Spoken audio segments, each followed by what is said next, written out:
जब मैं कभी स्टूडेंट्स के बीच जाता हूँ, गुरुओं को देखता हूँ, विद्यार्थियों को देखता हूँ, तो मेरे वो पल मुझे याद आते हैं जो कल मैं तब्दील होकर गुजर गए। लेकिन आज भी और अंतिम सांस तक वो मुझे हमेशा याद रहेंगे। मैं धन्यवाद उन गुरुओं का भी दूंगा जिन्होंने मुझे यहां तक पहुंचाने में अपनी जी जान लगा दी। मैं आप विद्यार्थियों से ये कहना चाहूंगा, जो हमारे बीच में गुरु बैठे हैं, सर्वप्रथम तो मैं उनको प्रणाम करता हूँ, नमस्कार करता हूँ। प्रधानाचार्य महोदय जो हमारे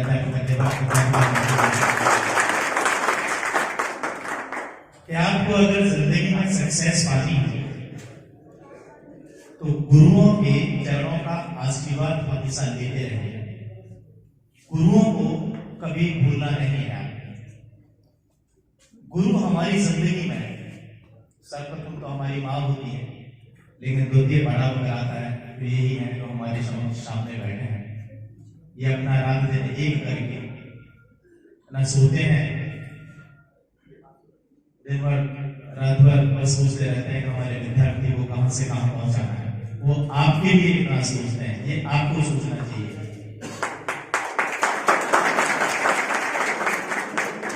आज जब हम लोग देखिए, हमारे शहर में बहुत अच्छी स्पीच थी, मुझे भी उनसे प्राप्त हुआ। जिंदगी लेने का नाम है, जब कुछ बन जाओ तो फिर देने का नाम है। जब आप ग्रहण करें, बाहर बच्चे जो बैठ खड़े हुए, आप क्यों खड़े हैं? आप लोग अंदर आ जाइए, बाहर जो भी अंदर आ जाइए, और कोई गेट पर है ये भी अंदर आ जाइए, कोई भी बाहर ना आए। देखिए, आपको अपने जीवन में कैसे रहना है, कैसा करना है, एकदम तुरंत रहिए, फिरंगी बन के रहिए हमेशा। आप लोग बचपन में थे, हम भी थे, आज भी आप लोगों का बचपन ही है, युवावस्था ही है। आप लोग उस दौर से गुजर रहे हैं जब पूरा पाषाण काल में कला की उत्पत्ति हुई, मनुष्य ने जन्म लिया, मनुष्य की उत्पत्ति के साथ ही कला ने जन्म लिया, और कलाकार ने इस पृथ्वी को आज वर्तमान तक ला खड़ा किया है, संजोया है। उस कलाकार की देन है आज हम ऐसे वस्त्र पहनते हैं, कपड़े पहनते हैं, यूनिक बन के बाहर निकलते हैं। आज आप देखते होंगे कि हर चीज का इस्तेमाल करना हम जानते हैं, कैमरा है, मोबाइल है, टेलीफोन है। जो आविष्कार करने वाले थे वो आविष्कार करके चले गए। क्या आपने सोचा है कि हमें भी आविष्कार करना है, आविष्कारिक बनना है? आप लोग भी चाहते हैं? मैं जब छोटा था तो मैं सोचता था यार कभी चीफ गेस्ट के रूप में पहुंचूंगा कहीं बन के, सपना जरूर मैंने देखा था। मैं आपको वास्तविकता बता रहा हूं, जब मेरे सपने थे तो मेरा ये सपना था, जब मैं आर्ट फील्ड में अपना योगदान दिया 100% कि मुझे अंतरराष्ट्रीय स्तर तक पहुंचना है। लेकिन ये उम्मीद नहीं थी कि इतनी जल्दी पहुंच जाऊंगा, क्योंकि न जाने कितने आर्टिस्ट चले गए, अपनी कलाओं को छोड़ के राष्ट्रीय स्तर तक भी नहीं पहुंच पाए, वो अपनी कलाओं का प्रदर्शन नहीं कर पाए। मैं बड़ा सौभाग्यशाली था, ऐसे गुरुओं का ज्ञान पाया जिनके ज्ञान के जरिए से मैंने अंतरराष्ट्रीय स्तर तक की सफल प्रसिद्धि प्राप्त की। मुझे भी नहीं उम्मीद, क्योंकि मैं अगर 2 शब्द आपको अपने बारे में बताने रहूंगा आप भी सब हो जाओगे। तो जीवन का एक आधार रहा, रिस्क लिया, रिस्की बनना चाहिए सबको।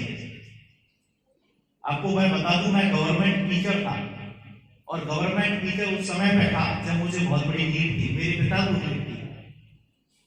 मेरे पिता एक किसान थे, और एक ऐसे किसान थे जो दूसरे की खेती लेकर के किसान घर पे किया करते थे, खुद के पास खेती नहीं थी। मैं भी उनके साथ हेल्प किया करता था, धान से कूड़ा उखाड़ा करता था, बहुत उससे मिल गया, बहुत मेहनत की उनके साथ रह करते, लेकिन रिस्क लिया। उसी टाइम पे गवर्नमेंट जॉब लगी। गवर्नमेंट जॉब में होने के बावजूद भी गवर्नमेंट छोड़ दिया। ये बड़ा रिस्क लिया। किसी की जॉब लगी तो कोई सोचेगा यार हमारे बच्चे ने गवर्नमेंट टीचर गवर्नमेंट जॉब पाई, लेकिन मैं संतुष्ट नहीं था, रिस्क लिया क्योंकि वो मेरे लिए काफी नहीं था, मुझे बहुत बड़ा करना था। मैंने सोचा यार तू इसके लिए तो ना जन्मा है। ज्ञान तो मैं अपने एक स्टेज में मुकाम हासिल करके भी दूं, क्योंकि गुरु से बड़ा तो कोई होता ही नहीं है, इस बात को मैं कहूंगा। लेकिन टीचिंग लाइन छोड़ी। अब देखो कमाल की बात, मेरे पापा जो है मुझे डांटा करते थे, टीचिंग लाइन छोड़ने के बाद भी स्कूल पढ़ाया, वो भी प्राइवेट, गवर्नमेंट जॉब छोड़ने के बाद, लेकिन कुछ बड़ा करना था। लेकिन करना कैसे है? रिस्क लिया। पेंटिंग बनाता था, रात दिन एक कमरे में बैठ करके पेंटिंग बनाता था, झोपड़ी बोलते हैं, रात दिन लगा रहता था पसीनों में लथपथ, लेकिन रिस्क लिया। पापा से कहा पापा जो भी कमाया है हिंदी कैरिंग से सबके लिए कैनवास खरीद लो और पेंटिंग बनाया करो। पेंटिंग बना पता चला प्रदर्शनी लग रही है दिल्ली सेंट्रल पार्क, पेंटिंग्स ले जाकर के भिजवा दी। मुझे डेट दी गई, इस टाइम इस तारीख को आपकी पेंटिंग प्रदर्शनी लेगी। वो जो बच्चा भागता हुआ दौड़ता गया, उसके पास टैब के लिए पैसे नहीं थे। आपको एक बात बता दूं, मैं अपना उदाहरण देता हूं।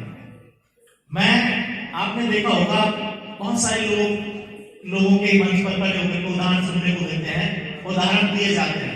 मैंने कभी दूसरों के उदाहरण से ज्यादा मैंने सोचा कि यार मुझे बनना है और बनाना है अपना उदाहरण। तो जब मैं ट्रेन में जा रहा था बैठ करके, तो पैसे नहीं थे कि मैं टिकट खरीदूंगा, बस इतना था कि जो पापा ने पैसे दिए, इधर से टिकट लेनी है, उधर से टिकट लेनी है और आना है। मुझे पता है कुछ करेगा नहीं, जॉब छोड़ के बैठ गया, लेकिन रिस्क लिया, गया। पहली पेंटिंग अब्दुल कलाम जी की मैंने बनाई थी, वो 5 लाख रुपए में सेल हुई। अब 5 लाख रुपए के लिए बहुत बड़ी बात थी, जमीन खिसक गई यार, 5 लाख रुपए पहली से। लेकिन आपको इसका भी एक उदाहरण दूंगा, जब सामने पता लगा कि चेकिंग चल रही है, तो उसमें से ट्रेन में से जब कूदा था, आज भी मेरे पैरों में उसकी चोट निशान मौजूद है, ब्लड निकल रहा था, तब भी मैं अपनी प्रदर्शनी को अटेंड करने गया। लेकिन उसके बाद फिर और रिस्क लिया कि नहीं यार ये 5 लाख रुपए में अभी संतुष्ट नहीं हूं, फिर उनको दांव पे लगाया, कैनवास लाया, कलर लाया, पेंट लाया और मेहनत करने लगा। फर्स्ट चयन जब मेरा अमेरिका में हुआ तो 75 लाख रुपए की पहली पेंटिंग सेल हुई। उसके बाद रसिया 1.5 करोड़, इंग्लैंड, लंदन, राजधानी, चीन, जापान, आपके दुबई, ऐसे अन्य देशों में मेरी पेंटिंग, यानी कि मेरा जो पहिया था वो चल गया। लेकिन बड़े दुख की बात है, मैं बड़ा दुखी होता हूं, मैं प्रसन्न नहीं होता इतना कुछ करने के बाद भी, क्योंकि जिस पिता ने जो सपना देखा क्या ये कुछ बड़ा करेगा, और मैं सोचता था कि मुझे बड़ा करना है, वो पिता सफलता से पहले ही गुजर गए, हार्ट अटैक से उनकी मौत हो गई। तो इस बात का मुझे सदमा भी लगा, बहुत दुखी भी हुआ। मैं सोचता था कि यार आज मेरी जो तरक्की का पायदान है वो क्यों नहीं देख पाए। लेकिन उसके बाद भी मैंने रिस्क लेना नहीं छोड़ा। आज भी जितना कमाया, लोग सोचते हैं यार तुम इंटरनेशनल आर्टिस्ट हो गए। अब जनता का प्यार बांटने के लिए आपको मैं बताना चाहूंगा, लॉकडाउन में तकरीबन 1.70 करोड़ रुपए की सेवा की थी मैंने। गरीबों के लिए राशन वितरण कराना, मास्क बनाना, सैनिटाइजर बनाना, ये काम मैंने किया, कोई भी जगह नहीं छोड़ी। कहीं भी मैंने देखा यार पलायन हुआ गरीबों का, तो वहां पर भी रास्ते में जा रहे थे, दुकानों से सैंडल चप्पल खरीद करके, फिर भी मैंने रिस्क लिया कि मुझे नहीं पता आगे के लिए मेरे पास पैसा रहेगा कि नहीं रहेगा, पर जो दिया है भगवान ने इनके लिए समर्पित करूंगा। ये समर्पण का भाव मेरा हमेशा, और समर्पण करता रहा। लेकिन जनता ने क्या देखा, अब विधानसभा हमारी गोवर्धन पड़ती है त्रासी, तो वहां से चुन लिया कि आपको विधायक बनना है। तो अब लोग जोर शोर से लगे हुए हैं कि अब आपको, तो अब उस कला क्षेत्र को भी मैं करता हूं पूरा। लेकिन आप विद्यार्थियों को बताना चाहूंगा कि आज भी सुबह से जा करके सुबह 10 बजे 8 बजे से 12 बजे तक जन सुनवाई करता हूं मैं क्षेत्र में। और भगवान की दुआ से इतना कृपा है, चाहे डीएम साहब हो, चाहे प्रमुख सचिव हो, डीजीपी हो, एडीसी हो, प्रदेश के कैसे भी अच्छे लोगों, मेरा एक फोन उठाते भी हैं, तुरंत समस्या सुनते भी हैं और सुलझाता भी है। सुबह 12 बजे तक बैठूंगा, पूरा दिन घूमूंगा, आपके क्षेत्र में आऊंगा तो 12 बजे के बाद फिर से कैनवास पर बैठ जाता हूँ पेंटिंग बनाने के लिए, और 4 बजे तक मैं ये सोचता रहता हूँ बनाना क्या है। हो सकता है 1 महीना गुजर जाता है ये सोचते सोचते कि बनाना क्या है, लेकिन जब वो बनता है, प्रदर्शनी में लगता है, तो लोगों के दिलों को छूता है। आप जानते हैं कि कुछ पेंटिंग्स ऐसी हुआ करती हैं जो खड़े हुए इंसान को रुलाते हैं जब स्टेज पे होती है। तो I mean to say that कि आपको फिरंगी बनना है, फिरंगी एडिसन। हमारे गुरु बैठे हैं, आपको पता होगा एडिसन के बारे में बहुत अच्छे जानते हैं, लेकिन विद्यार्थियों को मैं एक उदाहरण देना चाहूंगा एडिसन का।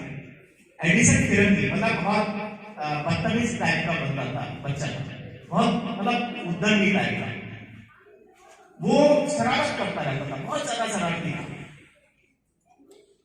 वो हर वक्त कुछ यूनिक करने के माइंड में रहता था, आविष्कार देखता है चिड़िया कैसे उड़ती है, या कि चिड़िया उड़ती कैसे है। बेटा बातें करना जरूरी है क्या आपका? देखा चिड़िया उड़ती कैसे है। जब वो एक दिन बैठ गया ऐसे करके देखने लगा, मैं देखूंगा ये चिड़िया उड़ती कैसे, तो देख रहे हैं कि वो कीड़े मकोड़े खा रहे हैं चिड़िया। बोले यार कीड़े मकोड़े खा करके उड़ते हैं, तो उसने बहुत सारे कीड़े मकोड़े इकट्ठे किए, अपने घर की नौकरान जो आती थी उसको उसका जूस पिला के खिलाया, बेटा तू पी और उड़ेगी। उसका उद्दंडी माइंड था ना, उसे बहुत शौक था बड़ा करने का। वो उड़ने की वजह बीमार हो तो उसकी मम्मी ने बहुत मारा उसको, लेकिन खुरापान उसके दिमाग से नहीं निकली। सोचने लग गया यार मुर्गी अंडा देती है, अंडे से बच्चा कैसे निकलता है, इसका मुझे आविष्कार करना है। अब ये चल पड़ा आविष्कार करने के लिए मुर्गियों के बारे में देखने लगा, बड़े गौर से देख रहा है कि अच्छा मुर्गी अंडा दी और अंडे पे बैठ गए, ये ढेर सारे अंडे ले आया घर पे और उन पर बैठ गया जाकर। तो मम्मी ने पूछा क्या कर रहा है, बोले बच्चे पैदा करने कर रहा हूं। तो ये एडिसन वही एडिसन है, आज देख लीजिए आप कितना बड़ा आविष्कार करके चले गए हमारे बीच में। उद्दंड का आप लोगों के अंदर रहती है लयात्मक भाव रहते हैं। आप लोग कभी देखते हो कि पैदल चलते चलते एक गिट्टी में ठोकर मारते मारते मारते मारते उसे कहां से कहां तक ले आए। चल रहे चलते चलते किसी स्टूडेंट में क्लास में चलते हुए थप्पड़ मार दिया, एक एंजॉयमेंट मजा आता है, लय में जीते हैं। और जो बच्चे लय में जीते हैं, एंजॉयमेंट में जीते हैं, वो वास्तव में एक दिन कुछ ना कुछ करता है। प्रत्यक्ष के प्रमाण की आवश्यकता नहीं होती है, बहुत सारे उदाहरण अगर पढ़ेंगे आपने देखा भी होगा कि हमारे गुरु उद्दंडी बच्चे को बहुत ज्यादा डांटते हैं, फटकारते हैं और ले आता है उसको।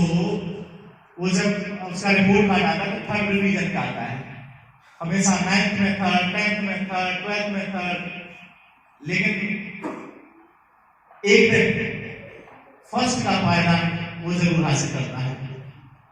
हमारे गुरु थे श्री बालकृष्ण भट्टाचार्य जी, कभी मारा नहीं, कभी पीटा नहीं, लेकिन उनके लफ्जों ने इतना बयान किया, वो इस टाइप से बयान करते थे, स्टूडेंटों को डील किया करते थे कि स्टूडेंट कहां से कहां पहुंच जाए। मेरे गुरुओं का एक कहना था कि जीवन में एक ऐसे गुलाब के फूल बनो कि उसकी खुशबू जो है सूंघने के लिए लोग आप तक आए, ना कि आपको जाना पड़े। इतनी मेहनत करो, सफलता एक दिन में तो नहीं लेकिन एक दिन हासिल जरूर देती है, ये तो आप मान लीजिएगा। मैं जैसे हमारे गुरुजी ने कहा था कि अंतरराष्ट्रीय स्तर की ख्याति प्राप्त करना, आप विश्वास मानिएगा कि जब राइटर मेरे पास आते हैं, आप मुझसे पूछते हैं, जब पत्रकार मेरे पास आते हैं पूछते हैं कि अपनी लाइफ स्टोरी के बारे में बताइए। आज सुबह मॉर्निंग में एक पत्रकार महोदय आई थी, शायद मुझे लग रहा है 90.7 FM से बिग FM से वही पूछने लगी, तो मैं उनको भी बहुत कुछ अपने बारे में बताया। तो ये जीवन का जो रास्ता है, जो टूर है, जो हमने तय किया अपने गुरुओं के चरणों का आशीर्वाद लेकर के, मैं विद्यार्थियों से विनम्र निवेदन करना चाहता हूँ, झुको गुरुओं के सामने झुको, क्योंकि आपको पता है फलदार वृक्ष भी धोखा करते हैं, सूखे तो सरू भी बने हुए हैं, सफेद जिन्हें बोलते हैं। आप हमेशा याद रखना, जितना हो सके झुकना सीखिए, उनके चरणों का आशीर्वाद लेना सीखिए, उनसे ज्ञान लेना सीखिए, पूछिए, निरंतर पूछिए और पूछते रहिए। जब तक पूछते रहिए जब तक आप संतुष्ट ना हो जाए, जब तक आपको लगे ना कि हाँ यार राइट। गुरुओं के चरणों को ऐसे पकड़ लीजिए क्योंकि उनके चरणों में वो स्थान है। अगर आपने अपने आप को समर्पित कर दिया ना तो आप बहुत बड़ा करके दिखाओगे, इसमें कोई शक नहीं। मुझे नहीं पता आप लोगों से कौन कहां पर निकल के और कहां पहुंच जाएगा। मैं बस इतना कहना चाहूंगा कि हम वो हरे पेड़ हैं जो छाया के काम आएंगे, अगर कोई काट भी डालेगा तो जलाने के काम आएंगे।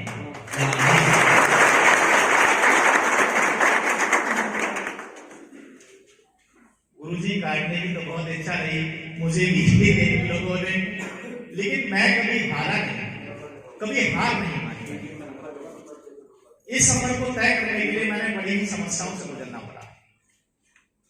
हार मानने का तो कोई सवाल ही नहीं। इसलिए मैं आप लोगों से फिर से एक बात कहना चाहूंगा कि आप लोगों को कभी हार नहीं माननी है, और सबसे बड़ी बात फिट इंडिया। इसके ऊपर अगर मैं बात करूं तो इसके ऊपर भी आपको समझ के रहना है। मुझे नहीं पता आप कितने फिट हो, आप अपने अंदर से कितने फिट नहीं हो, लेकिन आपको फिटनेस के लिए सुबह मॉर्निंग में गर्म पानी पीजिए, जागते ही गर्म पानी पीने के बाद चाय त्याग दीजिए। मैं आपसे कहना चाहूंगा चाय स्लो पॉइजन है, चाय त्याग दीजिए। कोल्ड ड्रिंक्स का यूज मत कीजिए, कोल्ड ड्रिंक्स त्याग दीजिए। अगर मेरी बात अगर थोड़ा सा लगे कि हमारे बीच में कोई आए थे मथुरा से चल करके, तो इस बात को आज याद रखना, चाय और कोल्ड ड्रिंक त्याग दें। ये हमारे शरीर के लिए सबसे हानिकारक चीज है। सुबह मॉर्निंग में सर्दी हो, बरसात हो, जाड़े हो, सुबह मॉर्निंग में जब भी ठंडा पानी, वो सॉरी गर्म पानी गुनगुना करा के उसे पीजिए। एवरीडे हो सकता है तो नींबू डाल के पीजिए, ठीक है। फिट रहने के लिए फिर आपको खाना हो सके 2 समय तो सभी खाते हैं, लेकिन कोशिश कीजिए कि हम लोग लिक्विड से काम चलाएं और एक समय हम खाना खाएं। ये अपने बॉडी के लिए बेस्ट है, ठीक है ना। फिट रहने के लिए आपको आयत करना बहुत जरूरी है। आयत कीजिए सुबह जाके, मुझे मालूम है सुबह मॉर्निंग में कितना जागते हैं, रजाई मम्मी खींच रही है, भैया आऊं लगे हुए हैं, तो ये होता है सुबह मॉर्निंग। और सबसे बड़ी बात जो आजकल बियर, शराब, वाइन स्टाइल गुटखों की जो चली उसको त्याग दीजिएगा, बिल्कुल छोड़ दीजिएगा। कोई अगर करता भी है उसकी तरफ ध्यान ही मत देना। बड़ा क्यों उसमें इंटरेस्ट लेते हैं। गोल्डमोर खाएंगे, गोल्डमोर खाने को भी बड़े स्टाइल से बताएंगे, गोल्डमोर फाड़ा और फाड़ करके बजाएंगे पहले, यूनिक स्टाइल। सर पहले हमारे समय पे तो गोल्डमोर में मिला हुआ आता था ना, अब ये अलग अलग दे दिया गया है कि बेटा सादा खाना है, किसी को सादा खाओ और जल्दी बनना है तो तंबाकू मिला के खाओ, तो बस हिलाने के लिए दे दिया जाएगा। और फिर और कमाल की बात यह है कि उसके बाद भी उन्हें चैन नहीं है, उसमें उंगली डालेंगे और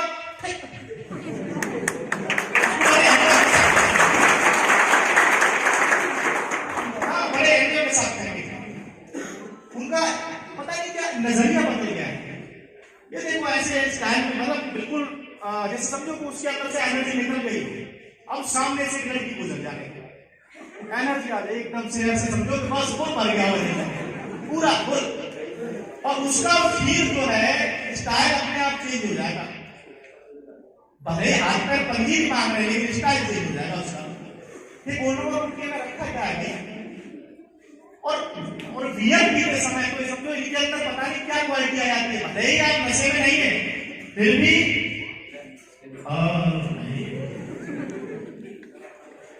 आज तो तू दिल की बता दे क्या चल रहा है तेरा। मतलब पता नहीं कहां से वो एकदम से वो एनर्जी का बियर के अंदर है क्या वो क्वालिटी, क्या तुझे पीने के बाद ऐसा रिएक्शन करना है। तो आप ये सब कुछ चेंज लाओ अपने अंदर, बदलाव लाओ। ये सब कुछ वैसे नहीं है यार, हमने भगवान ने इस सुंदर काया को हमने बनाया है। और इसका हमें इस्तेमाल कैसे करना चाहिए, कैसे इस्तेमाल करना है अच्छी अच्छी चीजों के लिए। अरे करना है, सेवा ही करनी है तो अपने माँ बाप की करो, सम्मान देना है तो बड़े बुजुर्गों को दीजिए, युवाओं को दीजिए, जो आपके बीच में पहचान है, गुरुओं को दीजिए जो हमें बहुत से शिखर पे ले आने का काम करते हैं। गुरु अपने जीवन में पता है किसका काम करते हैं, लकड़ी वाला काम करते हैं, समझ रहे हैं। गुरु बड़े होंगे, छाया देंगे, कट भी जाएंगे तो उसके बाद भी जलाने के काम आते हैं, ये पेपर लिखने के काम आते हैं, पढ़ाने के काम आते हैं, खेलने के काम आते हैं, डिसीजन के काम आते हैं। यह हमेशा याद रखना, गुरु को कभी मत भूलना, कभी भी। गुरु हमारे जिंदगी में एक ऐसी चीज है, आप लोगों को मैं देखता हूं, आप लोगों के बीच में गुरु होता है तो गुरुओं के बीच में बड़े स्टाइल से पहुंचते हैं, हाँ गुरु जी क्या हाल है, अरे यार हाथ मिलाने के लिए बढ़ाते हैं, स्टाइल में पहुंचते हैं, गुरुओं को देखते उनके चरणों की तरफ झुक जाइए। अगर एक बेस्ट स्टूडेंट होता है ना, बेस्ट स्टूडेंट कभी भी गुरु की नजरों में नजरें मिला के बात नहीं करेगा जिंदगी में, जीवन में। यार आज हमारे बीच में मेरी कभी प्रोफाइल देखना, महेश सिंह किंग डालना, KINNG, महेश सिंह KINNG, मेरी आईडी है, गूगल पे भी सर्च करोगे, यूट्यूब पे भी डालोगे, मेरे वीडियो वगैरह बीच में आएंगे। हमेशा याद रखना, मेरा कहने का मतलब यह है कि गुरु हमारे जीवन में इतना बड़ा और लक्ष्य प्राप्त करने के लिए हमारे योगदान देते हैं, उनको लिए मैं तहे दिल से सलूट करता हूँ। और बारंबार आप लोग गुरु बैठे हैं, मैं उनके लिए प्रणाम करता हूँ कि आप लोग विद्यार्थियों के लिए एक बहुत बड़ा आयाम पैदा करते हैं, और विद्यार्थियों को, किसी को वैज्ञानिक, किसी को राष्ट्रपति, किसी को प्रधानमंत्री, तो किसी को बहुत बड़ा इंजीनियर, बहुत बड़ा डॉक्टर बनाने के लिए पैदा करते हैं। इसके लिए आपके चरणों में बारंबार प्रणाम, नमस्कार, धन्यवाद। Thank you so much.